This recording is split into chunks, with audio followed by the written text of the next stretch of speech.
Hey, what's going on, fellas? Yo. Man, welcome everybody to another Breaking the Narrative podcast, BTN for short. I'm Tony. Teddy. I'm Mark Anthony. You're not oh so real today. He's fake. Let it be 2 days. Oh, so half and half, Mark Anthony is. Oh, so real. I'm also fake Mark Oh, Anthony. just Mark Anthony. I'm Mark Anthony. Okay. Oh, all right, that's cool. But today our podcast topic is going to be about traditions. Mm-hmm. Like, doesn't matter what type of traditions they are. Like, it's just the traditions in general that we're following and adhering to. Our thoughts on them and exactly how they technically like either benefited us or somewhat broke us in a way. Yeah. And how much like traditions really just like control life in general, right? Yeah. Yeah. So for those that don't know, which I can't fathom, I think who doesn't, but you know, when we speak on certain words, I like to read the official definition so you can know what we're going off of, because you know how people on Facebook be and all that. Oh, this is really what I'm Right. trying to say. Yeah, right. So, says here, the transmission of customs or beliefs from generation to generation being passed on in a certain way. That is what a tradition is. Yeah. And we are going to remain on that definition for the entirety of this podcast. Even if we do branch off, it will somewhat stable within that same time, like that same topic. Right. So it's like That's a bold statement right there. it's 'Cause going. We definitely branch off. I mean, I just said like if we branch off, we're gonna try adhere to the exact same. Try. Oh, I thought it was like Yeah, we actually, no matter what, how much we branch off, it's always gonna be onto this subject. All right, cool. Yeah. Like it always, like, we But loop back. But pre-pod, everything that we did branch off to kind of still tied into, like, Yeah. Facts. yeah, it's like Facts. the first time it's ever happened. It's sort of like a domino effect. Yeah. So yeah, we're good. Yeah, we're good. So We was talking about the strip clubs. You know, that wasn't the first. You know, we wind it up there. So I don't want y'all There's to, a lot of things. yeah, I don't want y'all to Yeah. think like, yeah, we just all bucks. So I'm gonna introduce the question upon starting Mhm. the recording. I definitely want to know, why is it that it was necessary and needed for the whole clothing thing, especially like on beaches, for us to not be naked and stuff like that? What was it that you were getting into with that? Yeah. So before we started recording, we were talking about you know, streaking and the new beaches and stuff like that. And I was saying that it's a reason why it's just best for everybody to wear clothes. And the thing is, because like from a human standpoint, is like at this current day and age, 2021, humans have completely over sexualized everything. yes, And what happens with that is, if the average person sees a naked female somewhere, the first thing you think about is sex.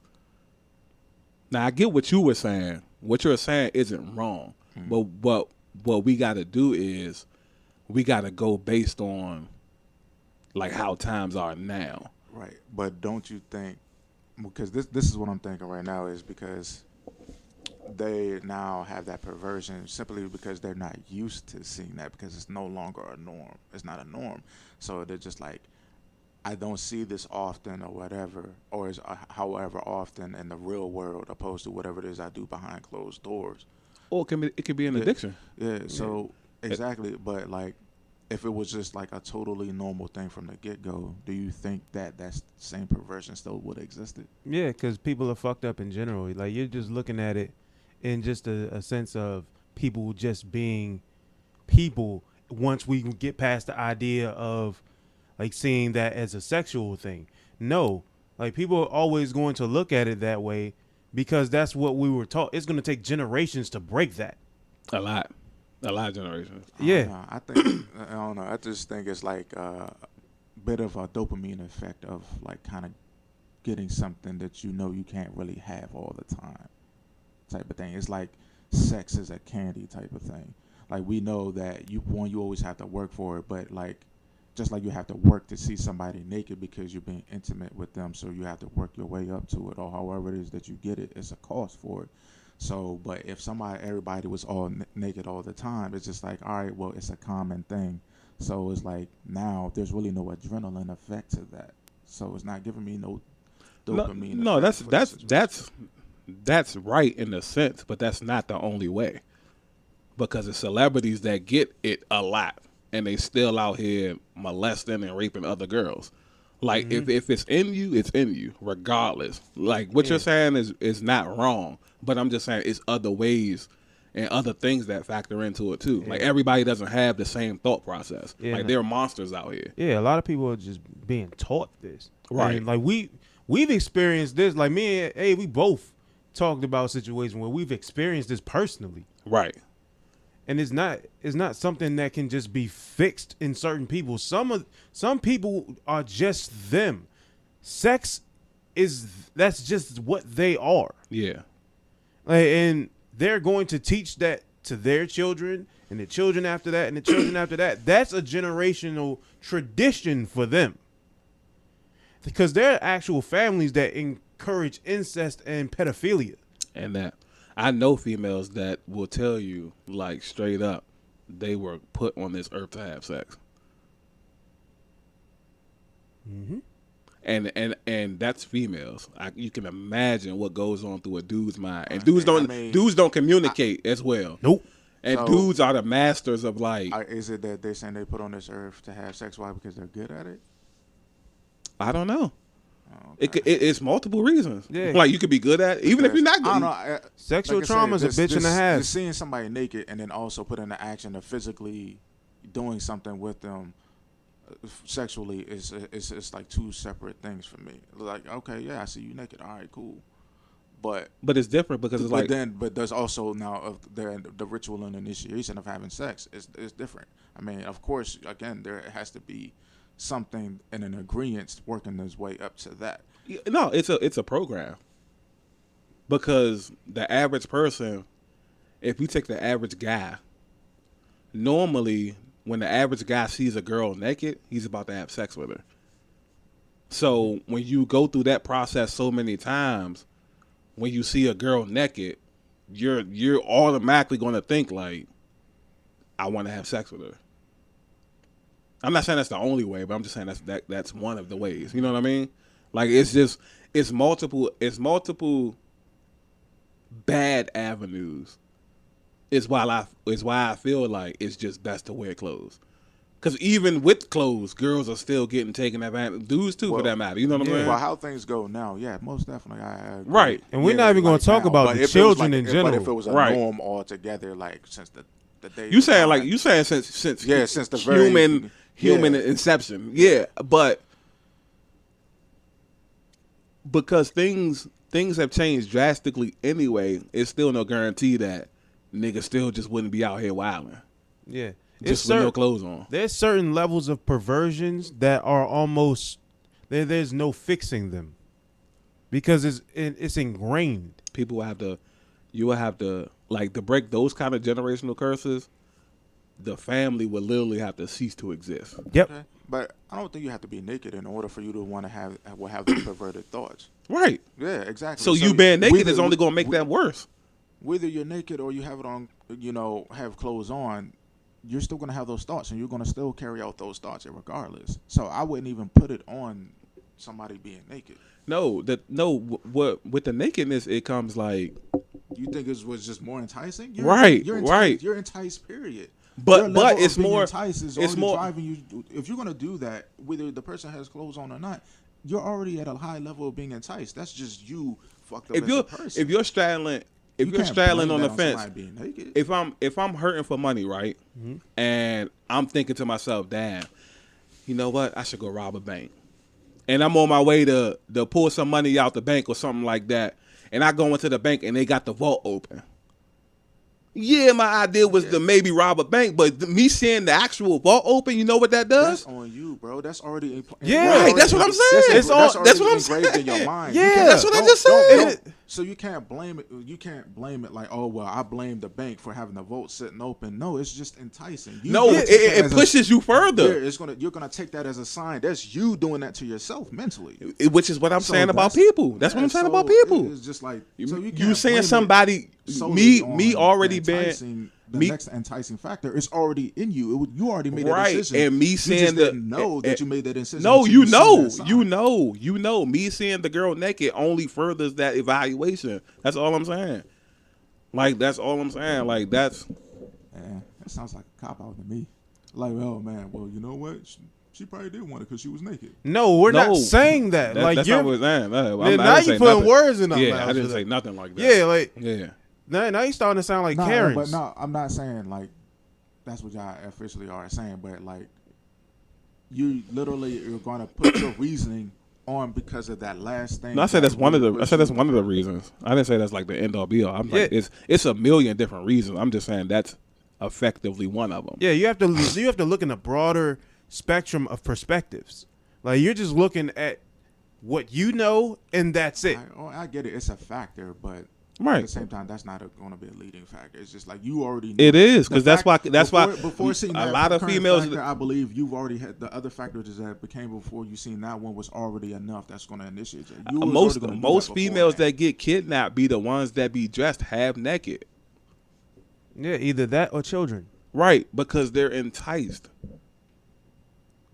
Somebody could wake up this morning and be like, "Yeah, I might kidnap somebody." Today right, they don't. Let me finish. So what are kids wearing that's going to entice them? Let me finish. I could be like, yo, I'm going to kidnap a female today, and when you're out on the town scoping, what are you going to look for?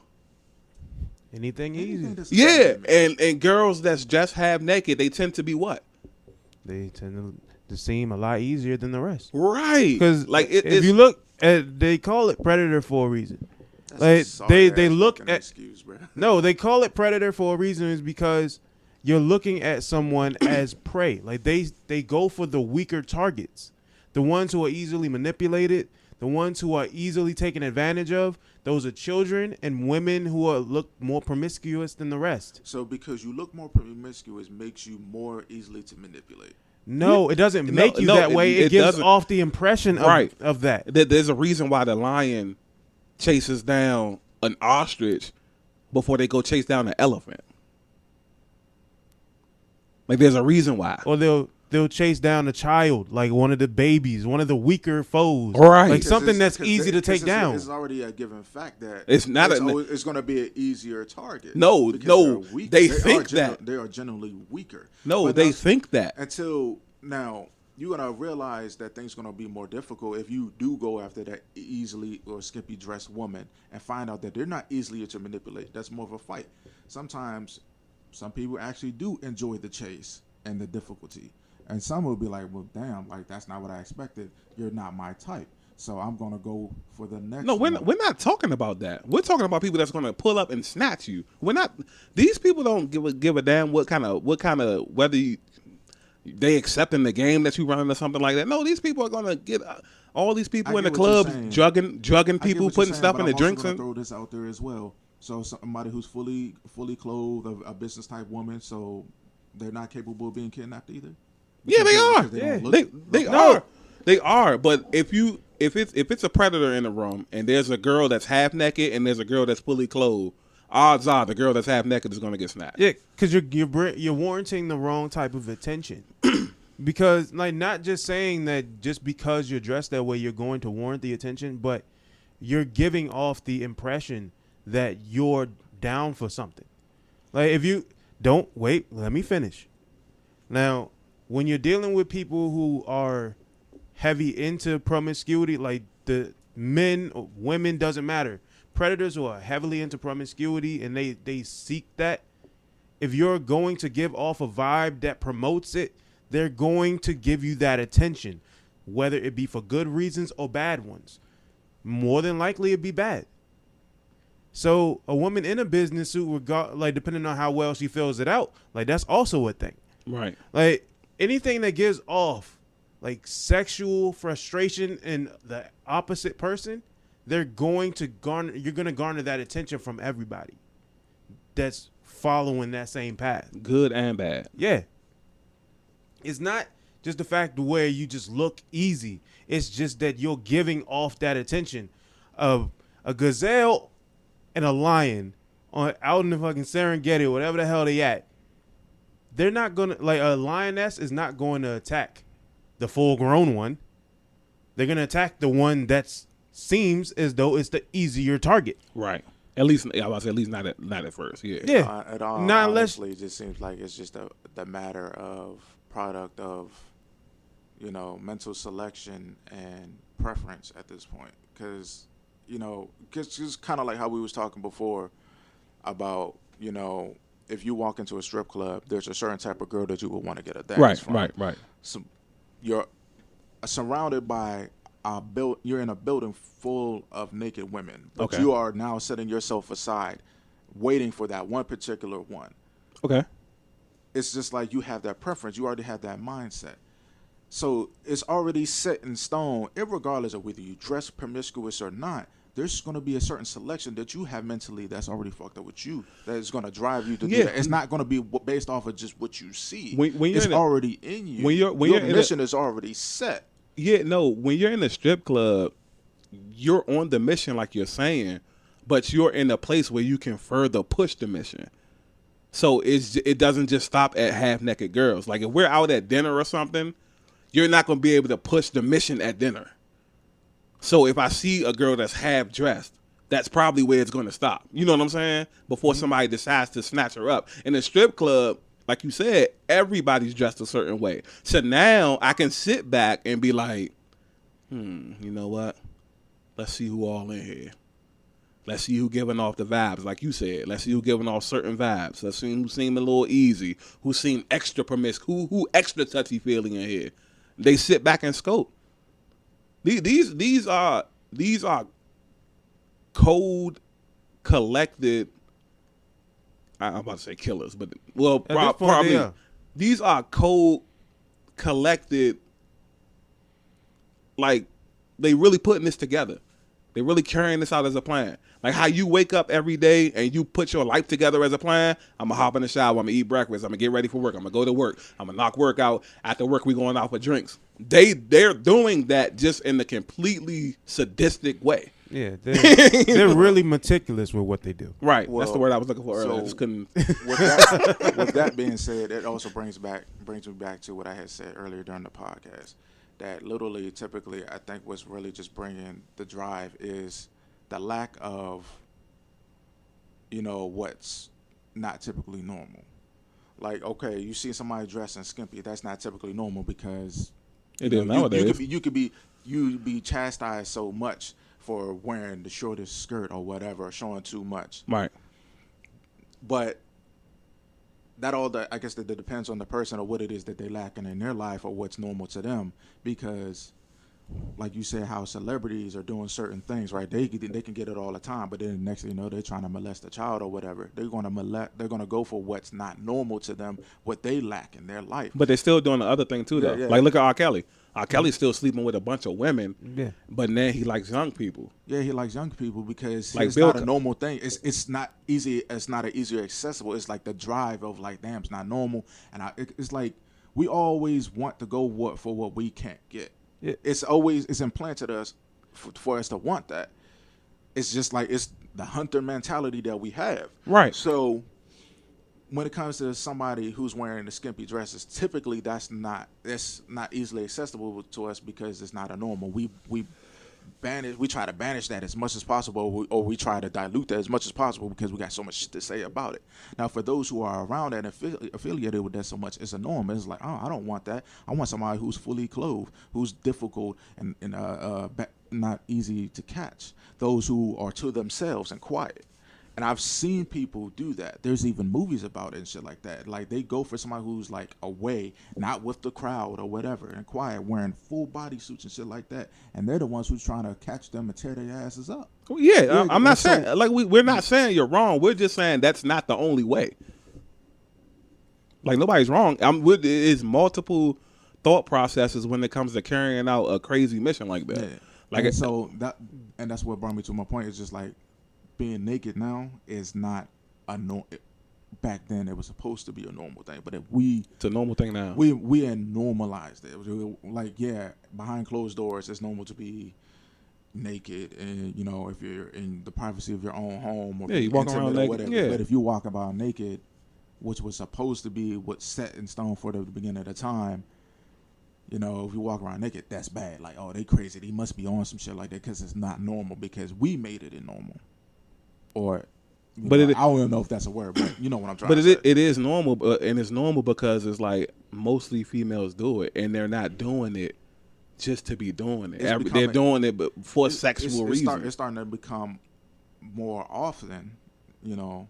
It's not as irregular as it was before, but it's still not normal. It is normal because of what everybody has to say about it now. It's still the social norm. I don't. Yeah. Like, regardless of what you think, just because people making a fuss about it doesn't mean it's not normal. Exactly, and that's what I was saying about like the whole, like, if people was on the beach naked and stuff like that. So that's my point. But like I said, we're not saying you're wrong. We're just saying that's not the only. I'm not saying that you said I was wrong, but I'm just kind of solidifying my point for those who are listening. So but definitely from then to now, it's starting to become idolized more. So it's, I guess, being accepted more because it's been accepted. Cause case in point, you said a nude beach. We can go to a regular beach and you're gonna see girls naked.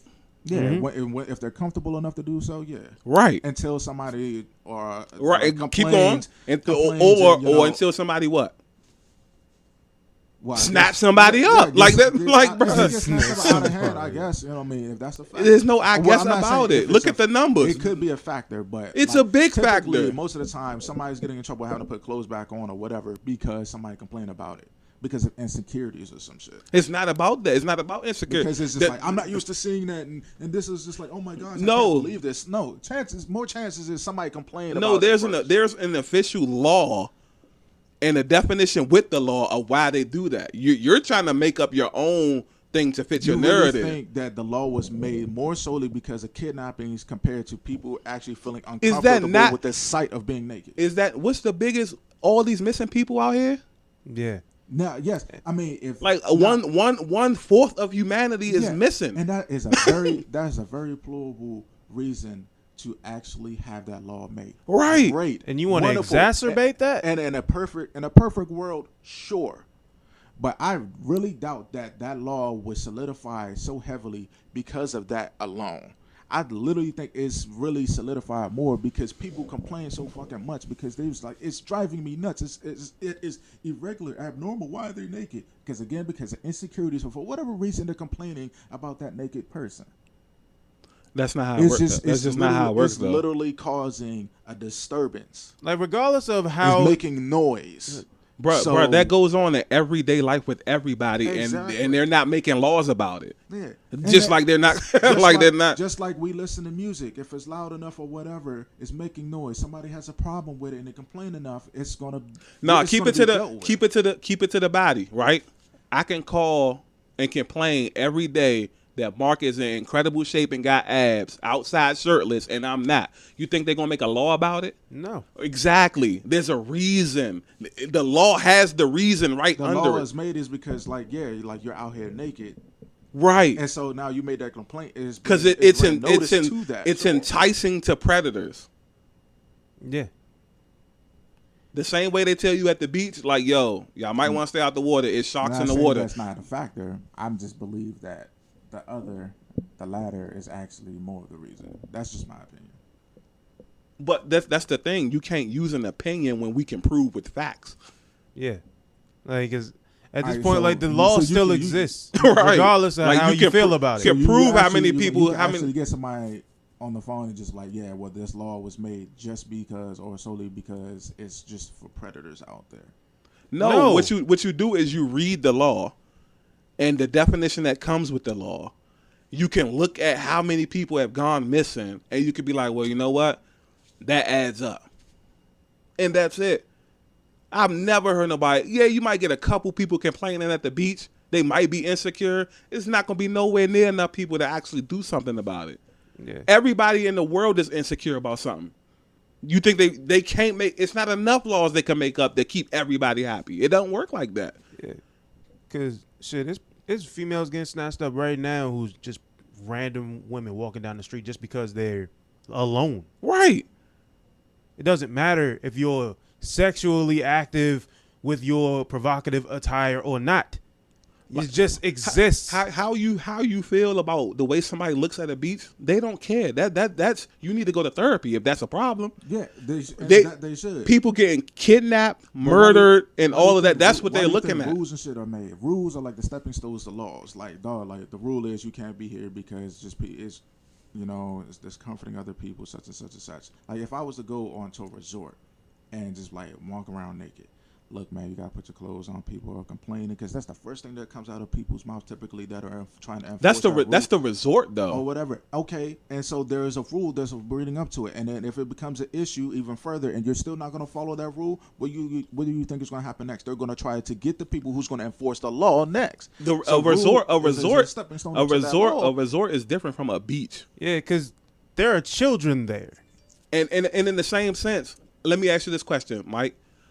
Now we go to the park. I've been on an adult resort and heard complaints. We go to the. There's like one part of the beach, literally, like that you cannot cross, and if you cross that, then of course you probably end up seeing certain things. But then there's like certain particular rules. You cannot do this. I'm like, why are these perimeters set if you and because they're thinking about. We go to the park all the time, right? Mm-hmm. Why do they close the park at dark? Because niggas get shot. Why is that a law? Because nigga, like nobody wants to die. Bro, there's a reason. Bruh. We not gonna never tell you nothing that ain't real, bruh. There's a reason why park closes at dark. Okay. It's against the law to be here after dark. There's a reason why. It's against the law because of what somebody else would do, right? Which is the same thing why unless you're at a nude beach, it's illegal to be nude at a beach. For that irregular shit. Right. So, like I said, it's bad. It's going to take that irregular person, the irregular bad stuff, who has that irregular mentality for what's irregular to them. They're going to want what they can't have, so they're like, "Dog, we're going to go and do this." Right. And you know why? You know why? It takes. It's not just that. No, listen, it's not just that. It takes a lot of that. There's a lot of frequent people out here thinking like that. That's why it's a law. Yeah. There's a lot of females getting snatched up half naked. That's why it's a law. And it's not just by one person. Right. It's by multiple people. It's a pandemic, so to speak. No pun intended. Epidemic. Yeah, epidemic. Yeah. So I caught it. Just in time, is it? But yeah, it's more than just one person doing all the snatching and shit. Like it's people in third world countries that they probably thousands of miles away from where they originally lived because they got shipped off somewhere. Mm-hmm. Which is probably what happened to people who are starting to become a currency because of the rarity of what it is. That's literally how you figure certain things have a high value, is because of the rarity of what it is that you're using as a fucking currency. So when you see humans as currency, there's people being used as currencies, yes, and and I'm just sitting here not saying that it's an okay thing. I'm just using that as a fact. So the rarity of that, literally the uncommon thing that you do not see. It's not rare though, because we're all currency. Mm-hmm. Once you clock in at your job, you're currency. Mm-hmm. No, I definitely don't see it that way. You don't have to. Paid. There's more perspectives than just yours. Yeah. Yes, I'm definitely working for a currency, but no, you're working for them. You're making the company money. You're a currency. Yeah, they don't see you as Mark. Like when your name shows up on their list of people there, they don't see your face and just like, oh, he's another guy. As an employee, yeah, definitely just another worker, sure. Yeah, but I did. Your currency. But when you clock in, currency, I never thought of it that way. When you do your taxes, you have an employee number, right? Mm-hmm. Right. I'm just saying. That's currency. I'm not saying that it's wrong. I'm just saying I never thought of it that way. Right. So everybody's currency. But like literally, as in a trade, like you're trading something. That's you're not trading. Like, that's what because money is. No, he is trading. Yes. Like literally, I want money for this person. You're trading. It's a trading. That's what like it's an exchange for something. It's currency.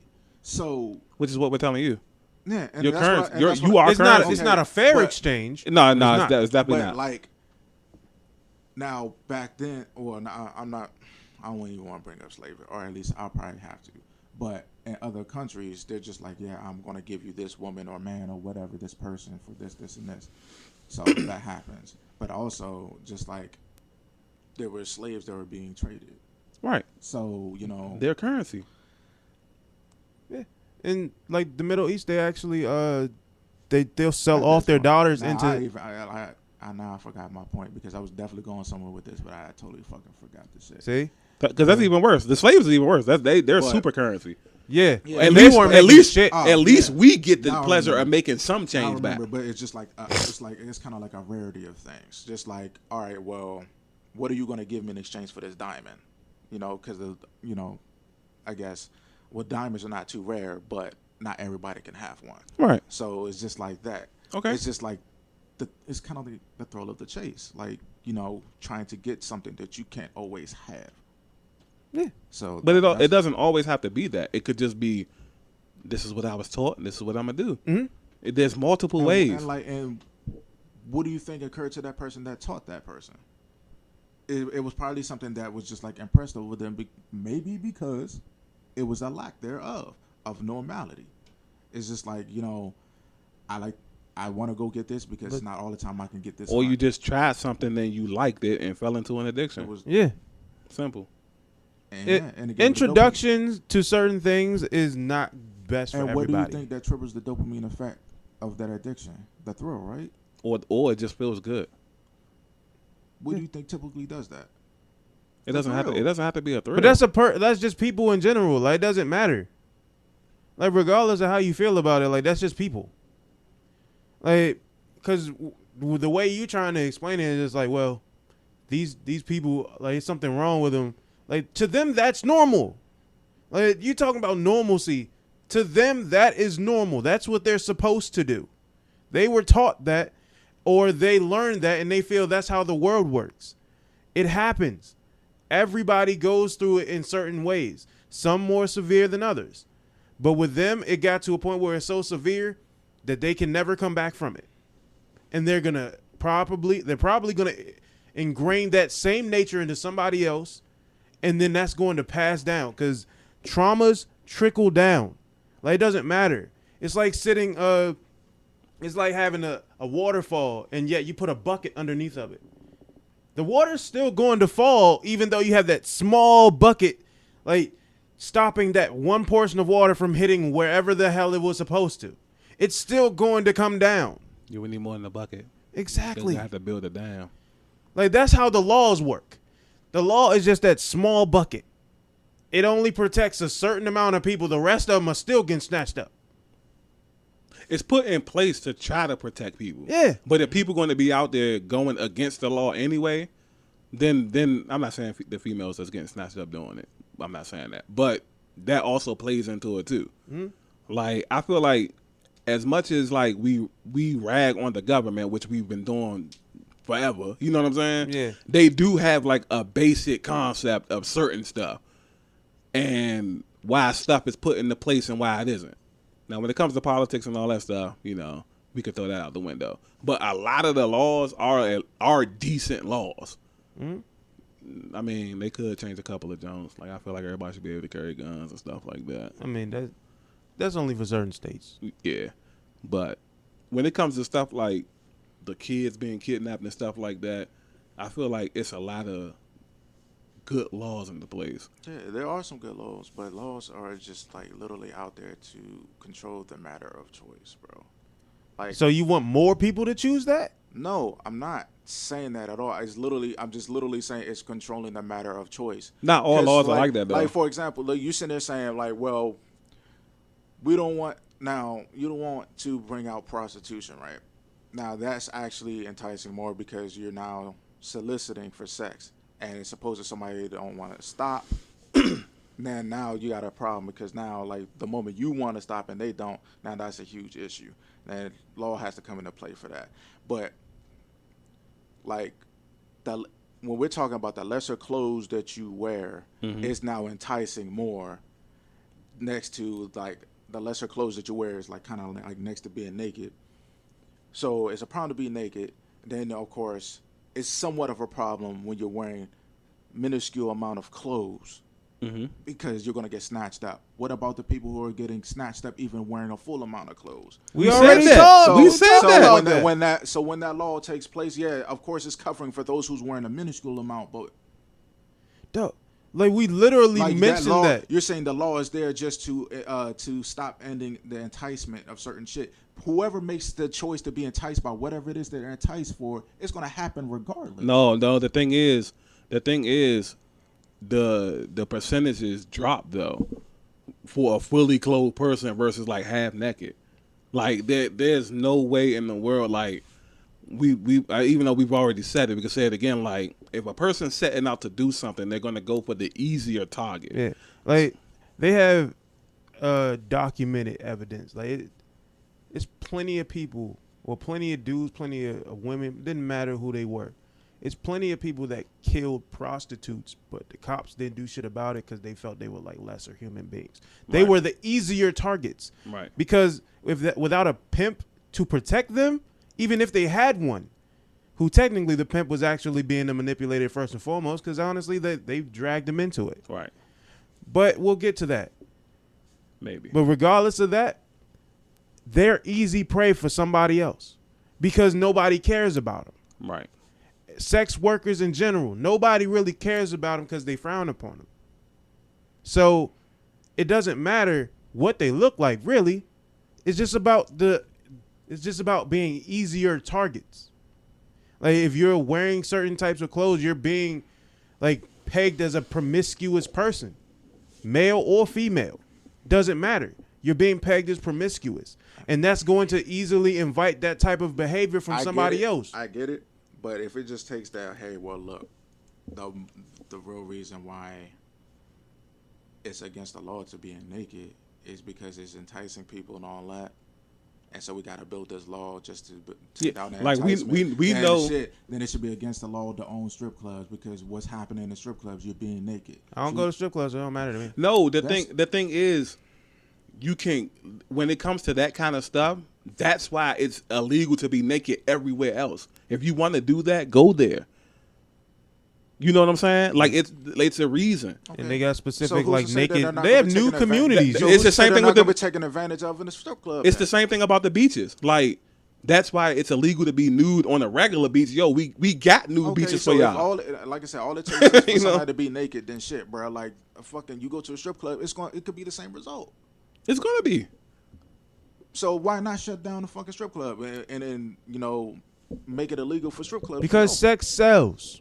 Doesn't matter. They make money off of that. Then that's the fucking case. Then why are we worried about people being naked on the beach? Because a lot of people are getting kidnapped from the beach. Like they're getting kidnapped and killed and kidnapped at a fucking shipped strip off. club. But a lot of people aren't getting kidnapped at the strip club. It happens, but not at the rapid rate of them getting snatched, walking, like he said earlier, walking alone down the street or at a beach. Like that's why. Like if it started to happen a lot, it probably would be some laws put in place. Yeah. But until then, it's just going to remain the same. That's why I said I get what you're saying, but I just feel like overall, to try to alleviate the problem, I feel like it's just best if everybody wore clothes. Like, well, yeah, your point on that is definitely made due to this conversation for sure. But I'm just trying to. What I was saying, it was just like, I think now if we were just talking about the law itself, I think there's just more to it than just like we're trying to diminish the kidnappings and stuff like that. Like I literally think there's just a whole big uproar for people who are being uncomfortable saying what they had to say about seeing somebody naked in the first place for whatever reason. We're not trying to refute that. Yeah, I didn't. Yeah, we like we keep saying we're not debating. Like we're just sitting here trying to spread information. We don't care about who's right or who's wrong. We keep saying what you're saying isn't wrong. We're just saying that it's other ways. That it was about right or wrong. I was literally just putting my thoughts out too there, and it was just like there was a but behind it. So come on, bro. It did. No, I was just saying there was a but behind the whole being naked at a regular beach versus a nude beach. Yeah. But than that, there's really no no debate. Yeah, it's like we're still your way is right, our way is right. I'm just saying it's more than one way. That's all I'm saying. Yeah. Like honestly, it's too much to this one topic to just look at it in like with a one-track mind. It doesn't work that way. Okay. No, like I'm not like you sitting there pointing at me like I'm being sarcastic. No, like I'm telling you, like there's no. Because I don't believe It's multiple. Like Because we're talking about multiple. now you're saying that now. No, we're talking about multiple perspectives here. Like the idea behind this entire thing was to give multiple perspectives. That was the case. Like, and you mentioning your shit, and like the only time we would refute things is when, like, you would kind of like throw things out there that are like really off the wall. That was the only time we did. Like, but for the grand scheme of things, perspective. That's it. Yeah, there's you gotta remember there's way too many people in the world for this stuff to only be happening one certain way. That's it. Of course. Yeah. Yeah. So speaking of way too many people in the world with stuff happening a certain way, how do y'all feel about the traditions of holidays and stuff like that? Bruh, fuck most of the holidays. I'm a, because I know we about to really rag on this type of stuff. So let me just get this statement out first, right? I'm on board with holidays for one reason. Technically two. One, days off from work. This nigga. And two, it's a structured time for you to have with your family. And nowadays, I think that's why the days off of work actually had occurred because of that. I guess. And to be more, humane right about this. And that's the only. Now the holidays at face value, absolutely not. But what about y'all? I think it just occurs because it's fun. There's an enjoyment to it. Yeah. Just to be festive, Okay. Like the opportunity of doing something different. When you say that, I ain't gonna lie. I do, like I told him the other day. I am feeling festive this year. This nigga. So it is. We was outside taking pictures of the Christmas. Well, he was outside taking pictures of like the little Christmas lights. Hey, some people just like do their thing around here too. So I agree. I agree with the fun thing. Of course, we could go to the other side where it seems that every month is a major holiday for you to go out and spend money for. So no bull. You know what I'm saying? You just find reasons to do shit. Hey, like nowadays they starting to go overboard. They starting to have like the little annual specific days for certain things. It's like, oh, today's specific like fried chicken day or some shit like that. Yeah. Now for shit like that, now that's where I have a bit of an issue with the holidays. National Pizza Day and all that. Yeah. Like for example, like now as I'm getting older, like Valentine's Day, for example. Right. There's the only reason, is the holiday to, exert your love. Like, come on now, you gotta do that shit all the time. If you really did love and care, then you do it all the fucking time. Now, of course, like love is 365, man. Because to be honest with you, for real, if your love is for real, it'll dilute Valentine's Day. It's just gonna be like, all right, cool. The most you probably get out of it, if the love will be real and true, is just like, you know what? It's time for me and honey to separate from the kids. Type of shit. But other than that, Valentine's Day is every fucking day. Keep your marriage and your relationship warm. So you're totally against the people that kind of coast through relationships and then around that time just like I must have it. I must have it. I gotta do this. I gotta do the sweetest thing ever because of this one day. Like, come on now, bro. Like that's where it starts to get a little far fetched for me. You know what irks me about Valentine's Day is that you'll see like certain people who haven't like talked about or posted their significant other like the whole entire year, and then Valentine's Day come and you'll just see like a picture. Like, damn, I didn't know you was, you know what I'm saying? Like, it's crazy, bro. I call Valentine's Day the pebble of the penguin phase. Like you literally just have to find that perfect stone every fucking time just to show the fuck off that one time, and the next thing you know, everything dies. Like, yeah, because once about a couple weeks later, well, I ain't gonna say a couple weeks. We give it a month or two because tax season right around that time. Or just like you said, maybe also people probably like Valentine's Day just to like more of an opportunity to be justified to show off the relationship. I mean, there's people that don't care. They're like, look, my relationship is bomb and I'm gonna show it anyway. But then there's some people just like they really want to do it and they feel like they're overdoing it on a regular day opposed to doing it on Valentine's Day because now it's just like, oh, it's Valentine's Day, it's sweet because we made that up. We made that. Yeah, if you having fun with it, then go ahead and have fun.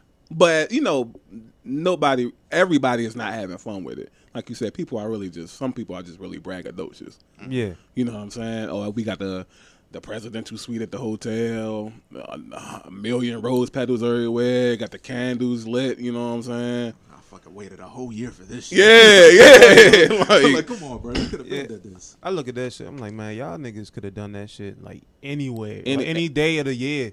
And then for the people who do it like that, just think, Valentine's Day is so early in the year. What happens the rest of it? You fight. You fight. Well, that's the second month. Like, Valentine's Day has been like an oddly defining moment for a lot of people. Relationships are actually starting because of Valentine's Day. It's literally, some people are taking that as an opportunity to find out if somebody's even worthy. Right. Like, that shit is crazy, bro. So it's just like I don't know. your relationship. It's like I fuck with Valentine's Day, yeah, because it's the sweet, heartwarming moments, and you're enjoying it just to have fun and shit like that. But at the same time, it's not defining nothing for me. I feel like for me that's like, it's like that with all the holidays, because we take the traditions and we put our own twist to them. Yes, I agree with that. But when you look at the real, like Thanksgiving, how Thanksgiving really started, niggas might not be celebrating it if niggas knew how that shit really started. And and I totally agree to that, because you can actually take the time to gather up with your family more than that. And right, that's what I'm saying earlier. Like, that's it. Why the fuck it has to be a holiday for us to actually come It's together? like it's a cop out, bro. It is. Yeah. But the only thing that my mindset differs is, like, I was desperate to have that family time anyway. So however I could get it, I'll take it. Yeah. If y'all niggas want to play into the holidays, fine. You know what I'm saying? Yeah. I mean, I look at it sort of the same way. I don't shun people for having like being festive or anything like that. It's just like, me mentally, I prefer to just not care about holidays. Yeah, and it's fun though, cause you eat football. You know what I'm saying? Get to see the Cowboys. The thing is, like, when this Thanksgiving, I spent more time with my family than I did like doing anything else. Like, the games were on and stuff like that. I'm just sitting there conversating, because it's certain family members I hadn't seen in 2 years because of the whole pandemic shit. Right. So I'd rather spend time with them. Yes, and actually, I enjoyed it, because of course I was partaking with Mike and the family. So if y'all don't know their family, y'all, I haven't stopped by the farm in a while, man. So I'm glad, you know. And they got farms, y'all. I gotta find a way inside the family, man. No, we have a field. Like, it's just a field. It's not necessarily like a farm. It's just all right. Like, it's nothing. I've done this with you a lot today, so now it's his turn. Do y'all grow your own vegetables? Yes. Fruit? No, not yeah. I've been trying to get my grandmother to any type of animals outside of cats and dogs. Oh yeah, deer. Sometimes foxes, rabbits, squirrels. You're talking about shit. as far as like actual farm animals. I mean, there are horses up the road. There are horses up the road. Deer's a farm animal. There used to be cows in the back area by the. He has a farm over by like. Please don't make me look up the definition of farm. Like, come on now, just say I got. Oh no, like I'm cool. Like with the idea, like it's not ours though. It's not ours, but where it is, it's owned by like on one side you have the Claggetts who own they shit. Then you got the fucking Troutmans who own they shit. But you live on the farm. Yeah, it doesn't have to be. It doesn't have to be. It doesn't have to be yours. I have no problem. Do you think slaves was like, nah, we don't live on the farm. It's not mine. No, you said but you said we have a farm. That's not. We don't have shit. Y'all got farmland. If your house is on the farm, then regardless of what y'all saying, y'all got a piece of that farm. Yeah, we're on a farm. Right. Until I just need to until they can't until my grandmother and everybody else died and shit, then we don't own it no more. Well, but until then, you know, y'all figure out something between now and then, you know. But no, all I'm saying is that one, I need to get into the family because I need a piece of that farm life, bruh. Like, we be giving you like the little fresh produce sometimes I mean, it's good and all, but I need to be like, I need the life. I need the lifestyle. What do you mean the lifestyle? Like, all it is. I want to come out, like, wake up, hop in the shower, come outside with the overalls and all that on. We don't have overalls on. Niggas chewing straw and all that. All right, now you go to that and fall. Niggas be out there with cars and all that shit. Niggas got iPhones. I'm thinking about the Amish people. Nigga, yeah. You way off. Well, you know, we ain't using phones and all that. Yeah, like my grandmother got a phone. It's just like, what we look like. I mean, she ain't got no AC or no heat, Besides like the little stove she got over by the fucking living room and shit. Other than that, What you about to do, Teddy? Yeah, don't worry now. I'm about to go out here feed the pigs, you know, and get a slop to the pigs. You know? Yeah, I need that farm life, man. Nah, traditions, bro. Is like I just look at them two different ways. Like, you know how black people do anyway. Mm-hmm. We take the benefit from everything. Yeah, we don't. We shouldn't, but we do. Outside of like Thanksgiving and Christmas, is those the two biggest holidays of the year? Yeah, it's Thanksgiving and Christmas. Thanksgiving, Christmas, Valentine's Day, and that's maybe 4th of July. 4th of July. I don't know. Like it's not as big as like like niggas ain't giving you like a whole giant like 6 or 7 weeks worth of these commercials, nothing but Christmas, nothing but Valentine's, and nothing like you're not getting that now. Unless it's like Halloween or some shit. Halloween would be like a 4th. All right, so question: do you feel like that's because like? Nah, because Valentine's. Do you feel like that's because like those holidays are at the end of the month and like 4th of July is like literally the 4th day of the month? I don't know. Like I just say it's just there's not that impactful. It is. A lot of people are impacted by 4th of July. Yeah, that's Independence Day. Like I said, it's that's Independence Day. With that, and also like I said, for the festivities, people get to blow shit up, loud noises and all. Yeah, but I'm talking about commercial wise, like socially.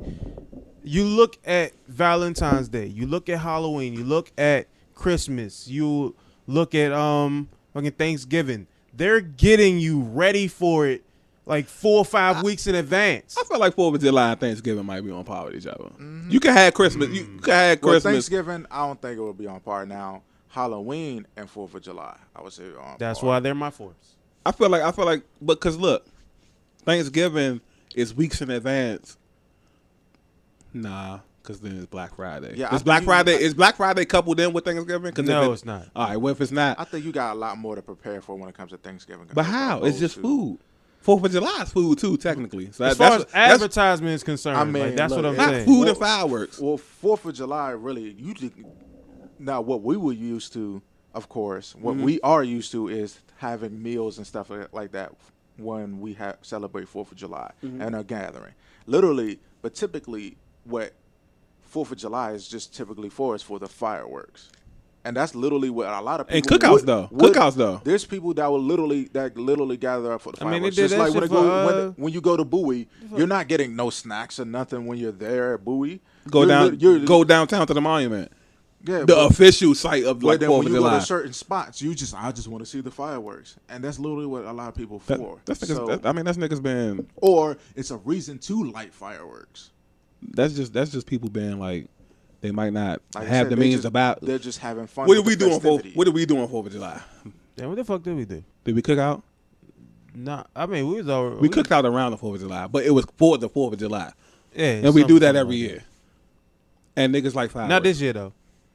I mean, we did that this year. I would definitely say that still that Thanksgiving had more meaning to, 4th of July. I kind of feel like it's. I mean, of course, there's reason. They both have reasons for gathering up if you decide to. Because some people just like, all right, so what? 4th of July is 4th of July. But you find it'd be like a million man march down the monument. You find more gatherings for Thanksgiving than you do for 4th of July. That's true. You can't lie, bro. I just really think it's on par with each other. Because literally, there's people you could be like, man, I'm going by myself. I'm gonna see the fireworks, but I'm gonna go by myself. Or like, all right, literally, you have less chance of having a decision to say, I'm going to go ahead and throw a feast or whatever, and I'm gonna invite people over for 4th of July. That's like that's like going the extra mile for that holiday. Or you can opposed for Thanksgiving. It's like a cookout, bro. Everybody almost cooks out on 4th of July, bro. When you get on Facebook, what's the number one status you see on 4th of July? Not everybody. A lot of people don't lie. Tell the truth. Hey, niggas cooking out. Who got the cookouts going today? Yeah. That's all you see. Like you see that, but cookout is also a staple for I forgot what's like the first holiday like in summertime. Memorial Day. Yeah, Memorial Day. They do the same thing for that. Okay, that you gonna punish 4th of July because niggas like to cook out like that ain't. Nah. Yeah, but like, who do you see people traveling or gathering for more?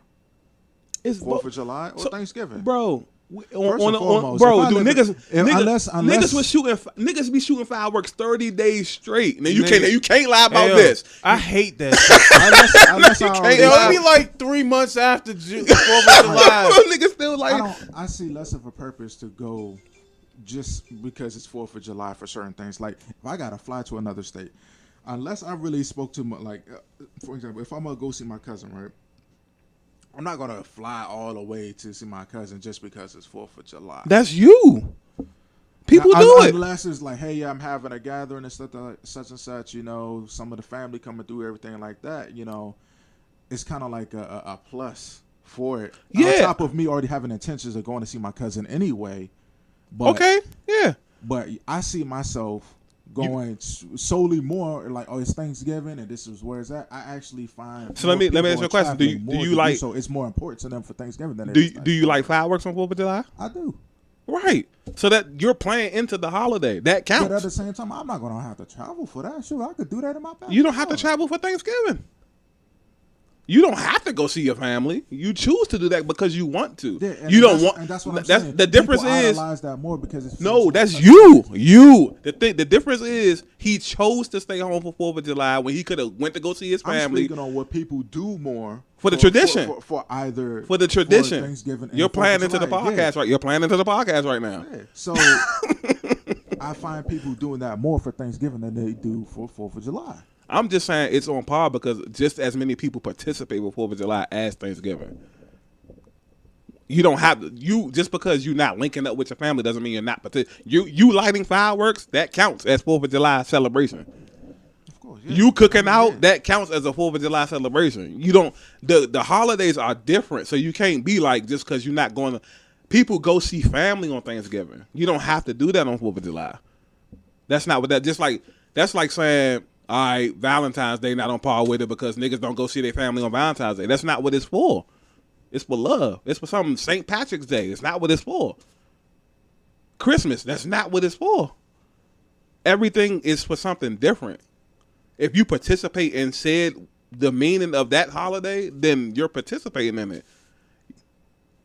And so you literally would still say that If 4th you of if July you lit a is firework, on- that's on- participating. Okay, as far as participation, okay, sure. It's on cool. par with each other. That's all I'm But- saying. I'm not saying it's better. I'm just saying it's on par with each other. Maybe let me. I should probably ask you, what do you mean by on par? Like, are you saying like it holds the same magnitude of like importance? Yeah, it does. You don't think the Declaration of Independence of this country doesn't hold the same magnitude as Thanksgiving?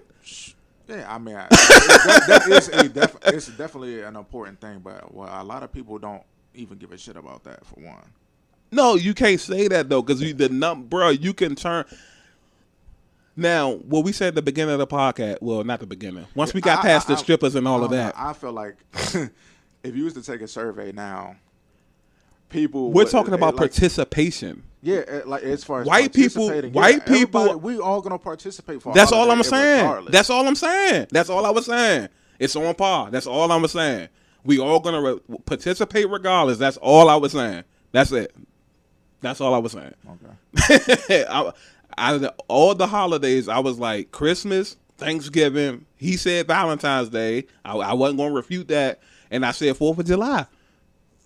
Bro, we said it's nice you can't sleep because niggas lighting fireworks, bro. You know what I'm saying? That like, should be hella annoying. Bro. yeah, like nah, like once Thanksgiving gets here and goes, outside of you cooking a lot of food and have a lot of leftovers, you're not even thinking about that no more. It'll be like late August and niggas will still have fireworks. Son, that should be so fucking annoying. Like, remember when the pandemic first started? And then niggas wouldn't shut up. Niggas lit fireworks that whole summer. Mm-hmm. Like, once them Jones went on sale, that was it. They was like, fuck it. Right. Like, we ain't going nowhere anyway. Right. Like, and niggas wasn't supposed to be outside either. People do that regardless, though, because just like, they I don't. spent the money. I bought more than I probably should have, so I got some left over. So but why? It's like a boredom. You can buy fireworks anytime. Why are they buying it around 4th of July? Because they find that because that's what it's for. It's more of a logical reason to shoot New fireworks. That's true too. Even though that's probably more guns than. Yeah, Yeah, or at least in some cultural traditions. I mean, it's a gunshots are like considered fireworks too, technically, right? Yeah, except To a degree. yeah, To a degree, I guess. one is a lot more dangerous than the other. Yeah, I ain't gonna say a lot more dangerous. Fireworks. Let's see fireworks. Fireworks is more You see your man. you're Jason shooting a Pierre-Paul. shooting a bullet in the air. I ain't mean to laugh. He Shooting laughing. a bullet in the air. Yo, is you less laughing? Talking about me, nigga. You sitting there laughing your ass off. He said, "Yeah, he trying to laugh. He laughing like nigga. Yeah, You laughing too." Shooting it in the air. That shooting a does. bullet in the Like, air bro. is less dangerous than a firework because Unless you fireworks hold can it, come back but niggas down. be holding the fireworks and stuff though. Niggas be blowing their fingers off and all that. I mean, shit, you could do the same thing But with a gun. You could. So everything is still the same. But now once I'm just saying. the projectile is in the air. I'm just saying. I don't want no a parts. firework is more dangerous. I don't want no parts of nothing. That's what I'm saying. We lighting fireworks. One of y'all can do it. I'm just gonna look at the lights and all that. That's all I want. I just want to see the I lights. don't even light fireworks. I'm sorry, I just don't. I don't like feel fireworks. safe. I have very bad luck, and given my Your condition, situation. Yeah. I don't trust anything. Yeah. So Mark, you like the fireworks, and I just want to see lights. I Like when I called him the other day, I'm like, yo, I'm about to go take pictures of these Christmas lights. I don't know. The last firework I really participated in. No, I can't say that. Or was it the last one? Yeah, I got hit like twice. So. Wait, I don't what? know. Yeah, I got hit by fireworks twice. Yeah. See, I was just like, Now you Superman. What the fuck? Yeah, that's literally the person I was with was saying was like, Mark, like why you keep trying to like walk through like you Terminator? So I was like, it's not me intentionally like just walking so through. he out there thinking But Goldberg like and shit. for some reason, like I got hit twice. And the first time how I knew I got hit because I had a white T-shirt on and I literally seen like a black Sims hole in my shirt and I was just like, dang, I actually got hit. And then the second time I actually felt it like hit me in my chest and I was just like, well, yeah, that's the second time. But and then it kind of made me think, man, I was lucky to make it through this one. I don't know if I should go ahead and like participate the same way I did like last time, but I don't know. I probably still would. Okay. Yeah, that shit is just Yeah, hella iffy, bro. it is. I ain't no damn way, bro. But I just like all the sad stuff that comes to holidays.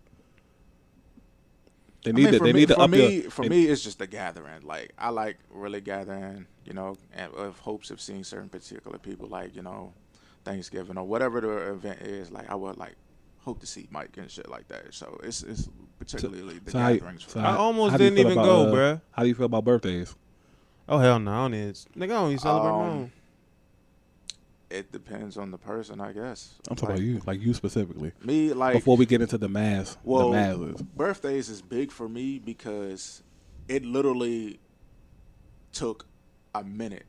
I nearly like really wasn't celebrating my birthdays, and like actually going out to do a celebration for my birthday until like it was either since I was damn near an adult or at the age of being an adult.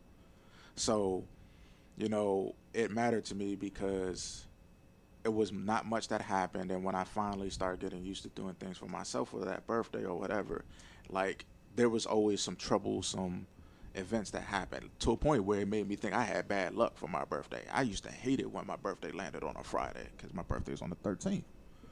So it was just like another tradition, by the way. Yeah, it was like very dire for me.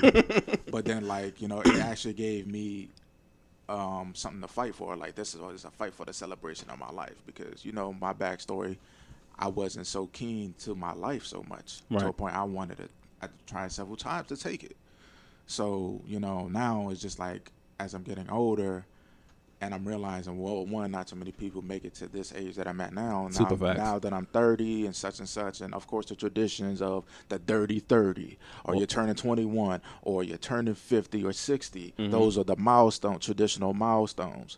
So, I'm big on that more now because of how much I had to fight to even get to this point. Right. So, yeah, birthdays is big on me, for me. Okay. And of course, just like, for when it comes to other people, I take a big deal for other people because again, I want to celebrate their life. Like you're here, I want to let you know I appreciate you or whatever. Let's go celebrate you. You know what I'm saying? Like, of course I can show you as much as possible that I appreciate you, But if you want to solidify it on this day, and then this is the opportunity I'm gonna have to do so that you're gonna give me, then let's do it. Right. So when it comes to other people, I guess it's just as big as they take it, and I try to respect it. But for me, I know what I had to do to fight to get here, so it's like it's big for me right now. What about you? Well, I celebrate life every single day, so my birthday doesn't matter. So like that's just how I look at it, because at this point I feel as though like even when I wasn't like appreciative of life as much as I wish I should have been, I just looked at it as I didn't have shit to celebrate. I wasn't in a place where I deserved celebration. Okay. So like way back when it was, I really wasn't appreciated. That's how I felt. Right. Even like just now in certain like real small portions, I feel like I don't have shit to celebrate because, and just like it's so much more I have to get done before I feel as though I can celebrate myself. Right. Like that's the reason why I do as much as I do, because I'm trying to develop myself to a point where I feel so much better about my position in life in general. Like it's not that I feel insecure about where I am, where I'm currently standing. No, that's not the case at all. It's more along the lines that I just want to be better every single day. And in a way, it's sort of like me just saying I'm never going to be as great as I think I am, because I always feel I can do something better. Right. And it's always push myself to do something different.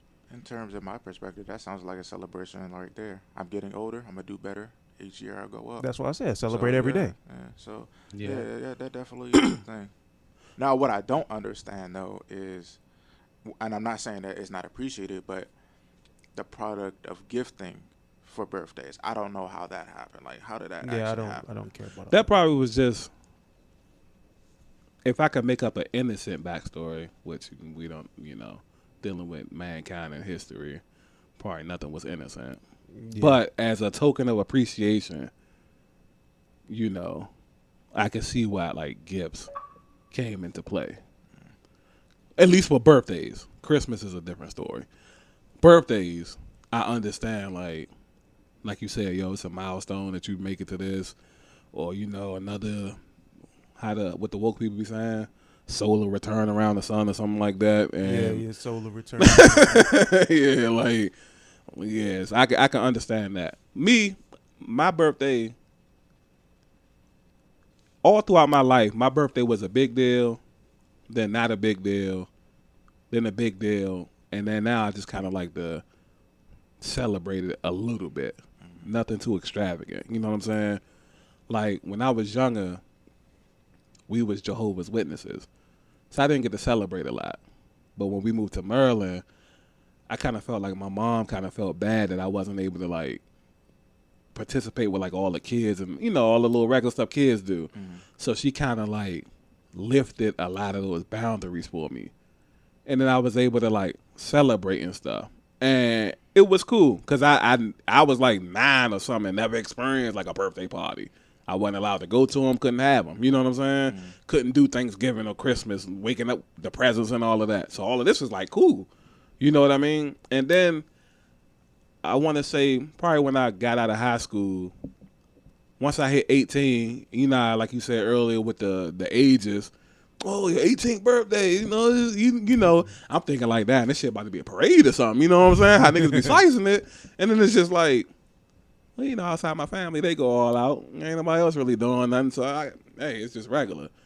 But then these last few years, I really like, to piggyback on what you were saying, I've really been trying to keep a steady mindset of like, really appreciating life every day. So you would think I would have that mindset too when it comes to birthdays, but because of like always being around constant death, I feel like this day was specifically marked for us. Like it's the day he was born. You know what I mean? Mm-hmm. So even though, and the weird thing is I don't really like to celebrate my birthday on my birthday. I mean, because I always have get-togethers before my birthday. Mm-hmm. And then on my birthday, I kind of just like to either be alone, I'll go out like by myself, or I may go out like that night or something. You know what I'm saying? But for like until I was really trying to be on like my healthy stuff, normally what I would do is I would go like up to Lido's. That'd be the only time I had Lido's pizza. One time a year, my birthday. You know what I'm saying? Cause one of my niggas expensive as hell. Hell yeah. You know what I'm saying? One large pizza, $75. But yeah, that would be the thing. But for like friends and family and stuff, like we had the cookout, and then we went out to eat. Like, also, I like to do it before my birthday and shit. Yeah, so it's kind of like taking in both perspectives and finding like a common median. Well, that is your tradition, and that's part of your ceremonial piece. Right. Of course, you appreciate the ceremonial celebration with friends and so on because they're happy that you're here. Right. You're happy to spend time with them. You're happy to absorb the love from them. But then when it comes to that specific day, you're still celebrating. Right. It's Yeah, just that yeah, now yeah. it's just like it's time for me to be personal with me since it's my actual day and I am the one who's born of this day. So now I'm going to self-reflect or whatever it is that I'm going to do. So that goes a lot into it too. Yeah, Yeah, so it's still a self-reflect. term of celebration. That's typically what people just like birthday for. They want to celebrate something, just to be shown appreciation for being here. You man, you deserve that shit, bro. Man, you sit back and look at life. All the shenanigans that the world be, man, you deserve that shit. Yeah. Bro. Shit, when I be seeing niggas like posting like their birthdays and shit, like I'm more than happy to tell people like happy birthday and all that other good shit. I actually enjoy it. You know how we used to go back and forth, not back and forth because we always be on the same page, like on this, saying people be going all out for like Christmas and stuff like that. I see you do anything on your birthday, I won't complain at all. You could rent a yacht. You know what I'm saying? I would not like. There's nothing you could do on your birthday that make me say that's a little too much. You know? Like that's how strongly I feel about it. Now I might not do it, but if you was to do it, that's how strongly I feel about it for you. Yeah. As long as it's not some really unhealthy shit. That's the time to do whatever it is you choose. Yeah. To do. Now if you posting a video you like snorting endless cocaine or something, then Yeah. That's over. Then we got ourselves a problem, you know. Like, hey, that ain't celebrating life. That's of course because you're definitely destroying yourself. But to each their own. Yeah. Other than that, whatever ceremony thing you got, I forgot. I think when a couple years after we got out of high school, it was this girl that we went to school with, and this back when we were still on MySpace. It's like the tail end of MySpace. And she was a little bit younger than us, so she turned 18 after us. I think she might be like a year younger than you. And she had like a wedding cake as a birthday cake. Like it looked like, you know how the wedding cakes be like tall with the layers? It was like that. Damn.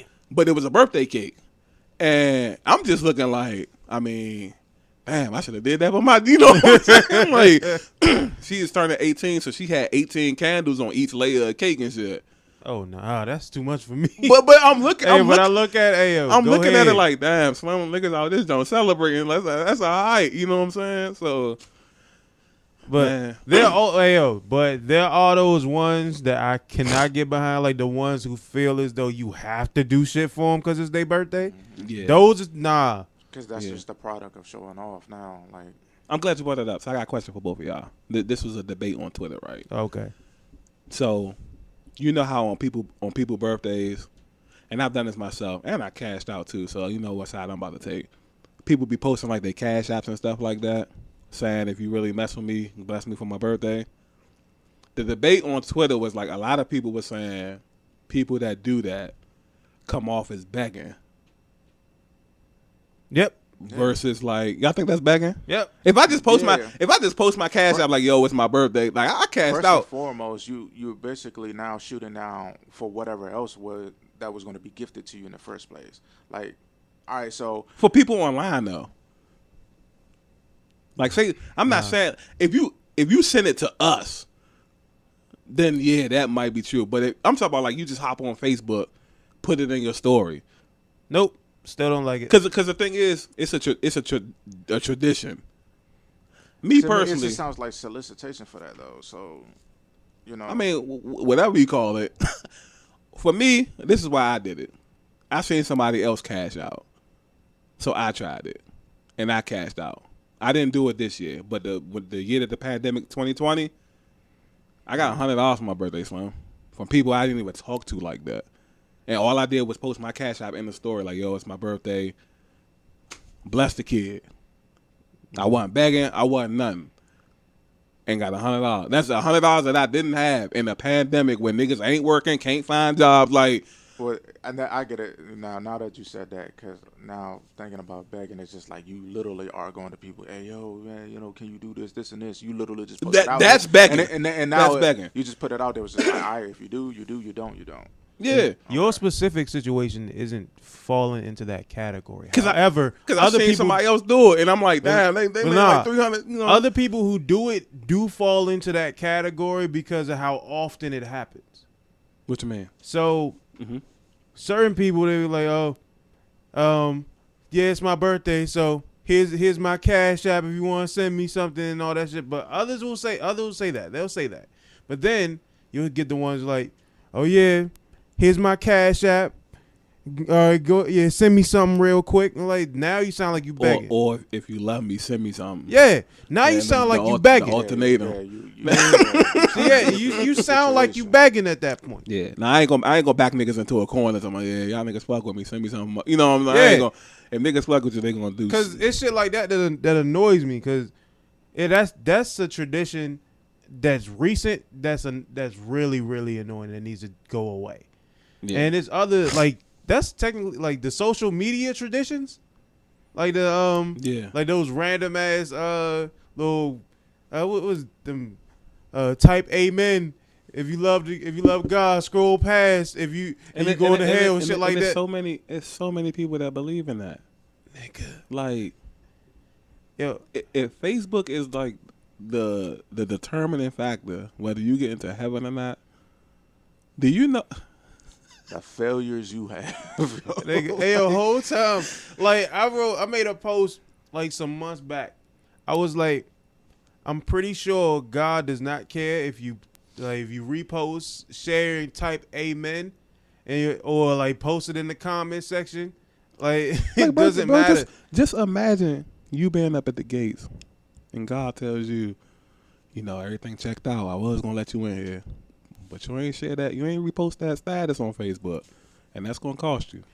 Like that's the determining factor. That's actually people who. I think that's coming from people who took something and got really confused for what it is that they picked up when they read the Bible or whatever. Because, and correct me if I'm wrong, because I don't know verbatim, but always share His word and yeah, but so. What was basically said, it was just like, you know, if you accept Jesus and all that, then there's going to be times where you got to show that you will not deny him. When permitted and granted and all that, then, of course, there's a time and place when you actually show that, of course. Like, you will not deny him, whether if somebody's coming up against you trying to chastise you for following him or anything like that. That's where you make the choice of whether you're going to deny him or not. If you really with him, you won't deny him. But that's still a lane. That's still a lane, though, because my mom is on Facebook, and she's heavily into the religion. But if you believe it, it's basically saying, well, I don't care what you say type of thing. You can have your opinion. You can chastise me all you want, but that's what I believe, and that's what I'm going to stick to type of thing. That's where I'm leaving it at. But now if you're sitting here like, okay, well, if you believe in him, you have to go ahead and say amen and praise him and such and such and such. Now you're trying to make it a public thing. That's going to be your reward. And that's what I'm saying. Because like my mom, she posts articles and stuff all the time, but there's never no type amen or share this if you think you're gonna go like it's not. Come on, that's bringing falsification. Those ultimatums and shit. That's you making the rules. And on top of that, because it also even says like for real, you go do things in secrecy. That's when it really matters. When you do it in private, that's when it really matters. Prayer or whatever, that in privacy, that's when it matters. If you try to do it out in public and you're trying to get a handshake for that, then that's going to be your reward. It's not going to be from God. It's going to be from the person that sees it and be like, you know what, man, that's good, that's awesome. That's your reward. Boom. I mean, unless if you're doing it genuinely, then I'm open with that too. Yeah, it could come from both. But if you're going out there to get a hand clap, depending on what the mission is for, then it'll fall apart. That's really just. I feel like that's taking the mission too far. Yeah, because to be honest, I think we might have been missing out on like the 11th commandment: "Thou shalt not goeth without typing and sharing." Amen. Yeah. That's at that point like that. It feels as though like it's a commandment now. Yeah. So it's not just 10 commandments. You got you know how everybody like the deluxe. Yeah, the deluxe edition. Edition The Kanye special edition. The deluxe edition of the commandment. That's everybody. Everybody throw something out and then want to add something to it. Oh yeah, call it the deluxe junk. You know what I'm saying? The updated version and shit. That's kind of like the commandments DLC. That's almost kind of like downloadable like commandments. So what I found out supposedly that tithing was a law, right? Mm-hmm. And so that kind of reminds me of tithing because you know some people they'll try to get on you like you didn't put nothing into, you know, the plate for offering. Oh, the offerings and stuff. So yeah, it's just like, oh man, yeah, you don't care about God such as you don't respect him because you ain't putting in there for offering. Yeah, I'm broke. Whatever type of relationship I have with God, that's between me and him. Whether I put something on that plate or not. I'm broke, y'all. I can't equate me. And then, because it was a law. And like the church I went to is like we do not subscribe to tithing. What's on your heart, whatever you got or whatever comes to you, you can put it on there. If you don't, that's fine. That's your relationship. That's how it's supposed to be. Yeah. So you know that the type amen thing is also kind of like it reminded me of tithing. Like yeah, man, you know what? You ain't put type amen. You ain't with the Lord. How do you know? Yeah, and it's not that's not your job. Right. You know, like you not niggas being too big for their britches. You on Facebook right now. If you that deep into it, that's the most mediocre. Right. Like you gonna bully me on the internet? Right. If you that deep into it, you might need to go get a job at the church. Go be at the church or something. You know what I'm saying? Or in fact, are you in the congregation right now? Probably no. Not. Hypocrisy. But there's also another social media tradition which kind of is in the same ballpark as that one. Okay. It was those random people that post, "Oh, you're heartless if you don't like it. If you don't like it, say amen to this person's pick," and it'd be like a sickly kid or some shit like that, bro. Yeah, shit like that. I be reporting niggas' pages for shit like that, bro. How is that even benefiting them at all? Because it boosts their algorithm. Like he's talking about the sick kid. Oh, the sick kid, nah. Exactly. It's like, come on, bro. Like when you finally dissect that, and then you actually say that, they're gonna be like, you know, they really ain't gonna have nothing to say. They're gonna probably try to argue with you about it, just for the sake of the argument. Hey kid, you got 1 million likes on Facebook. Just letting you know that. Nah, you really care that Thank much. you. Bro. I still got a ingrown heart. I was gonna say, you really care that much? Go donate for their funds. Yeah, let them donate so they can go ahead and get that procedure done. It's so much other real stuff that you can do to help people. Mm-hmm. But people would but that be people boundaries though. That's the only thing. Like remember we was talking about that with the protesting. Like it's so many different ways you can make a difference. But you gonna be on Facebook criticizing people who out whether they right or wrong. They out here at least trying. Mm-hmm. We don't know a protesting gonna pay off. But somebody's outside fighting to at least see. And you just on Facebook criticizing somebody. Like God has said, man, be the change that you want to be in this world. I don't know. I just look at it different. Social media is funny. It's just funny in general. Social media is definitely awesome bullshit. It's all entertainment to me. Yeah, but some people use that entertainment portion and just take it to a completely different. Yeah, they abuse it too. Mm-hmm. It's They use it to. They use it as a disguise at certain points. Yeah, I'm like, come on, bro. You can't use that shit as just your main source of toxicity, and then just say, "Oh no, it's just entertainment." No, nigga, that's just you. Right. And then, oh, bro, thinking of just a tradition that we need to kind of like either loosen up on or get rid of entirely. What's that? In the black community, feeling as though massive amounts of whoopings is going to fix the kid. Yeah, that's very traumatizing. Nigga. Now, of course, I do understand the consequences and certain disciplinary actions to keep the negative behaviors in check. But, of course, there is chances of it being super excessive. Yeah. Where you just know it's just like obviously it's not working. Why the fuck you still going? Oh, he's not against the whoopers. It's just like you can't whoop a kid for every little thing. Yeah, Like, I was good. Yeah, it definitely does not feel Yeah, like, so. like that's I can say for a fact, like there are certain things that warrant not necessarily like physical altercations with a child, but at least like some sort of disciplinary action, just to give them a sense of danger for their specific situation. right. Like if they're going out of their way and can possibly get themselves hurt, then you have the opportunity to sit them down and just say, you know what, we need to fix this now. There's no getting away from it. Like you sit them down, whether forcefully or not. You sit them down and say, this is the reason as to why I'm talking to you in this manner. Like you have no other choice but to listen to this because I'm trying to do this for your own safety. Right. You don't have to put your hands on them. Like really, you don't. Like just the forceful, just sitting them down like that's different because you're trying to get them in a position as to where you're letting them know that you're serious. Right. Like you don't have to like force yourself and just say, "Oh, I'm going to hit you." No, that's not how it works because you don't really get your you don't get your like your point across that way. Because I can recall numerous times me getting whoopings and I don't remember shit except being mad because I couldn't retaliate. Or the whooping itself. Yeah. Words definitely do help as long as they remember it, because like for real, whether the talking to is going to set in, but if it don't, behind closed doors, the life experience is going to do the disciplinary action for you.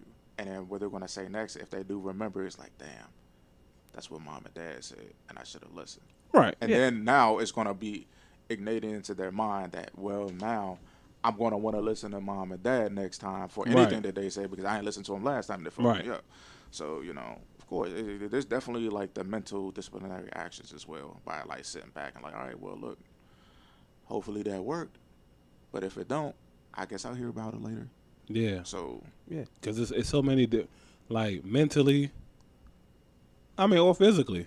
Because you could whoop a kid and then the whooping don't even hurt the kid. Yeah. Mm-hmm. And then now what? That's your top level of punishment. Frustrating yourself. Yeah. I've gotten to points like that where I just got in. I was just like, all right, it don't hurt. I'm growing bigger. I'm bigger than you now. No, you just sitting there making yourself mad. And to a point, I gotta go ahead try to keep myself from smiling now because I'm seeing you get frustrated. Right. You hurt yourself more now than you're hurting me. Yeah. Now the little sense of saying this hurts you more than it hurts me is actually coming to that, fruition. Yeah. So even though that's not why they use that. Yeah. Oh yeah, I know why they use it. Nah, it's becoming just to true calm you down point. and shit. But that don't fucking work. That's a manipulative statement. Yeah. Just so you don't be mad at them. But nigga, I'm still mad. Or for those who get overly abused, end up turning to be killers or some shit. So like that's gonna happen regardless, though. I can recall a certain situation when I was younger. I was like 6 years old, and I was we was living in North Carolina, and my mom I was actually trying to go across. I was gonna go across the street with my friend who was going to his house, and he was gonna pick something up, and we would come back outside. My mom, I remember her telling me that don't go across the street, and that was it. Like don't go with him. So in my head, I just really didn't pick up on it. I didn't really hear it because as of right now, I didn't know back then that I had ADHD. And when I thought about it, like as soon as she said it, I didn't register. Mm-hmm. So once she had told me and she'd gone away, I completely just forgot she was even there. Okay. And then I went across the street like doing the exact same thing that I was normally doing because I had no recollection of her actually being there. Okay. I come back across the street. She's walking up the sidewalk with a damn belt and shit. And I get a whooping out in the middle of out in the middle of the fucking sidewalk and shit. And I don't even know why. Without even asking, it was just like, oh, damn, what the hell's going on? I didn't think to ask why she was upset. I just didn't know. Right. And that's things that we need to understand. That like stuff always becomes a gray area because now at that point it's just on the parent's judgment of what's true and what isn't or whatever. Yeah, because immediately thought it's immediately seen as disrespect, and which is a really it's kind of difficult to deal with that as a parent, like the fact that the child will like willingly disrespect you, but you also have to take into consideration the amount of like mental disorders there are out there that can hinder a child from doing something. Facts. It's just a matter of perspective, or And also or what how the you see and take things. and also what the parent considers disrespect. Yeah, that too. Because a lot of parents, even you could be calm and speaking with logic, but because you speaking back, that's disrespect. Yeah, Like once you set in your ways, it's now, it's almost a slave like mentality. Mm-hmm. Like whatever My word goes, and that's it. Yeah, and you better not have nothing to say about it. Yeah. Yeah. And that happens in a lot of households where they say, "Oh, it's my house. What I say goes, even if it's bad or not." Right. And if you don't like it, you can get out. I mean, Right. so establishing I don't want to say dominance because that just seems like the improper word for the conversation. No, I mean, that's what it is. That's what it is, though. For how we bringing it down, but like, of course, you are the provider, so of course, there's going to be some ground rules. But I do think there should be open, room for communication, because if there isn't, I think that could also shut down a person as they get older. They're not going to know how to fucking communicate to anybody, period. And what's going to happen is that frustration is going to build up. yeah. So it's just like, it's a very grayish area because it's a give or take, and then it might do well by your child or it might set them up for later. Right. So, it's just like you got to try out all ends. And, that's when some people, like if you was to mention this to some people, don't tell me how to raise my child. Why? Oh, yeah. If you know you're doing right, then at the same time, why are you so super offended about it? Try it and find out and see if it works. Because you're like, if you that great of a parent, Well, like you said, you're going to do it. like you you're going said, to figure it out. Like you said, they, stuck in the ways. And if you had, like, one thing I have noticed about people in general is if you've had some type of success doing it your way, you're not going to really want to take advice. I'm that way with my content. I wouldn't even call it success. I would just call that fear, because the thing is, you're only teaching them and training them how to do that with you, not with everybody else. Or you just don't trust who's telling you.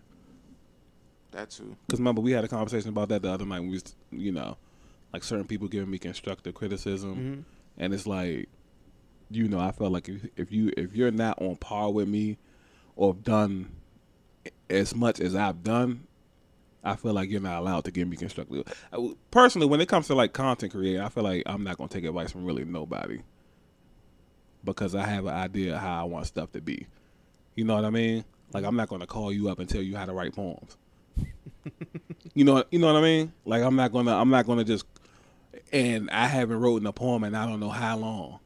I'll consider ideas, but I wouldn't. Now, if they was coming up like, man, you should do this, you should do that, that's where I like, nah, that's why I draw the line. I'll take the ideas, but like, people really be like on some, yo, next time do it like this, take that out, don't know, like, calm down, Slum. Yeah, the ideas are added to your repertoire, so you can try it out and train it and hone it, and see if it works. And if it don't, then you go back to what you was doing or whatever. Yeah. Or like I told them, you do it. Yeah, I mean, certain things can be like you can actually convey. Yeah, you're right. You can convey a message without it being as brash as a lot of people tend to make it. Like, you can actually just say, "Hey, have you ever tried doing something of this nature?" Or, I mean, have you ever tried like maybe putting something like this in? No, what I'm saying is, to me, it has to come from a specific person. Like, we link up all the time. Mm-hmm. So if you suggest something, I'll take that into consideration. Of course, because that's politely putting something out in the atmosphere. And we're just being told. We're always working together, so y'all both know my style. So anything that's being suggested is going to add into my style. You're not going to come with nothing completely out of left field. Something that's just not me in general. You know what I'm saying? Versus like a random person is just like, yo, you should do this, you should do that. Like, bro, that's not my style. You know what I'm saying? We do things a certain way because this is who we are. So if a fan came up to you on social media, and I'm not saying like for a debate, but I'm just like asking as a curious question. Mm-hmm. So if a fan or a follower or viewer came up to you and not even saying, hey, yeah, like, you should do this, but like, hey, maybe this, just kind of like putting an idea out there to see if you'll take and see if it will be done or whatever, just as a viewer. Because it's like, of course, you are doing what comes to you, but also you also trying. There's a small percentage or whatever percentage you're giving to appease the crowd as well. Yeah, yeah. So, yeah. like, would you actually take that suggestion or would you just blow it off? I'll probably blow it off. Okay. Because I if I listen to him, I'm going to have to listen to everybody. Well, I mean, I get it. But would you, like, kind of store it like, I'll probably give it, like, one try? If it's logical, maybe. Yeah, okay. But odds are, no. Like, because I'm having super success with what we're doing. You know what I'm saying? I get it. If it don't broke, I'm sorry, my bad. If it ain't broken, don't fix it. Yeah. So, you all right, man? The admin position. His phone no sleep. Oh. That's why I made that up. Like, folding up like a pretzel and shit. Yeah, no bullshit. Yeah, Contortion is smart. Yeah. like a little sharp pain. But nah, one thing, I can take advice in all aspects of life, but I don't like taking advice about my creativity. I mean, I'll just look at it different. I mean, when certain it comes to things, certain projects, certain ones you are going to be a little personal about. But if it's for fun, like, oh, I'm just doing something fun. All right, anybody got any suggestions or ideas? I'm gonna see what I could do with it. Kind of like the freestyling. If I ask, that's different. But somebody just coming up, like somebody that, like you said, a random person just coming up to me like, yo, you should do this and do that, and like, you do it, bro. Yeah, I'll just look at it as the approach. Like, if you are suggesting things, then it's a certain way you should ask. Then there are the people who just are trying to force their will upon you. Those are the ones that you try to stay away from. Yeah. But if someone was to come up to me and say, hey, have you ever tried using poetry in this way? Or have you ever tried writing a story in this manner? Then I'll look at it and be like, you know what? No, I've never tried that. Maybe I should try that one day. Yeah. Like, it's just a way of how they approach me or how they convey their message to me. Right. Like, so why when Cuz asked about the whole Sex in the City thing in a nice way, why you ain't want to do that? That wasn't in a nice way. That was more of a forceful way. That wasn't a forceful way. That was. He's just making excuses why you ain't want to No, do that was a forceful way because at that point he did not give me any type of outlying theme of what the hell he wanted. Right, no, that's not forced then, right? No. No, because it was forced in a way because this is going against everything that I feel in my bones. All right, respect. I just wanted to ask. Like, why the hell would I go against any of that? Respect. I just wanted to ask. That's all. Nah, bro. Like, it's plenty of niggas that I've seen like that said, you know what? There are certain things that I will not do as far as directing or anything of that nature, and that happens to be the top tier one. Okay. And I'm no different. Gotcha. So, yeah, we ain't gonna disclose that information. No, we're not. I just wanted to ask, see what the difference was. That's all. We ain't gonna disclose that information thoroughly, cause we like doing podcasts, and we don't want to have to deal with people constantly badgering us about it. Yeah. So yeah. Mark? But you'll take a lot of advice though, won't you? Like I said, I'll consider it, and now I do get where you're coming from. If somebody's gonna be able to bring the idea to you, then of course you would just be like, well, since you have it all mapped out, why aren't you doing it?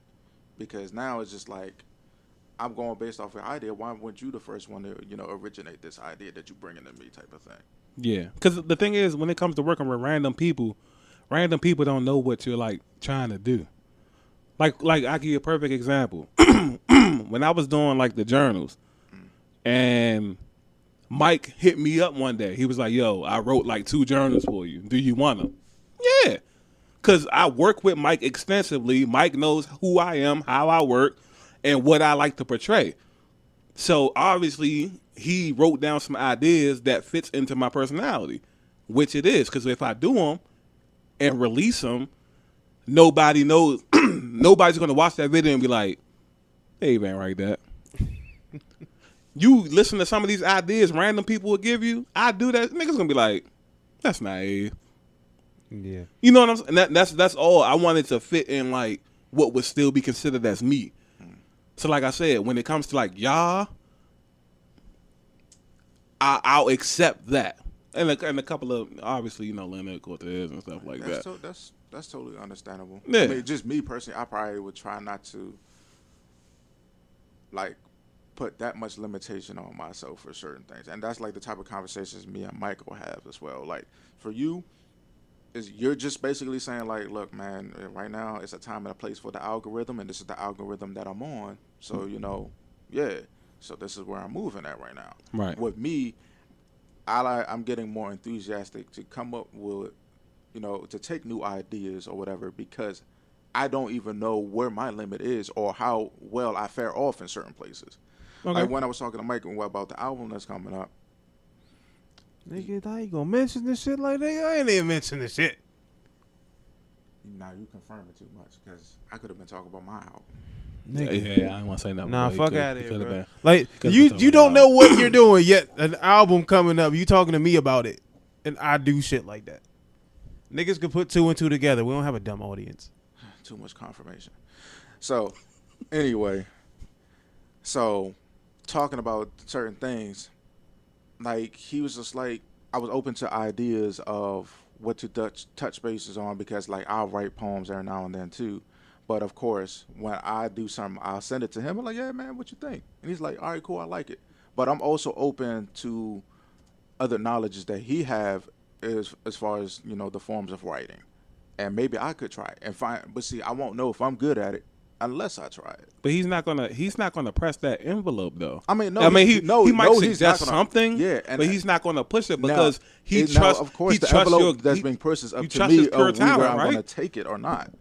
Right. Yeah. So, like, it's up to me of how far the envelope, of course, is going to be pressed.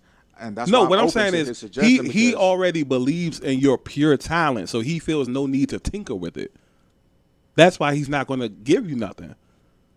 This the same thing I said. There are some suggestions I get from him here and there that I do take. Right. And there's certain that actually have worked. Right. But it's nothing. It's nothing that's just going to change completely who you are, though. Of course not. But that's why I say I consider certain things. Yeah. It's literally just adding. It's another brick to the foundation.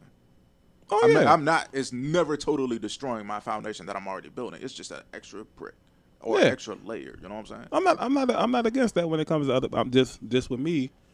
I'd rather get bricks from people that when I get it, I know it's going to be a brick and not really, paper mache disguised as a brick. He said paper mache. Yeah, that's actually what I was thinking in my head too. Paper mache. Yeah, I was trying to think of something else real quick. I said that's the only thing I can go with. Yeah, I was thinking like that mud.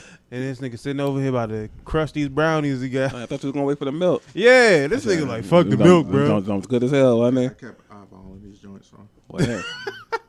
Like a little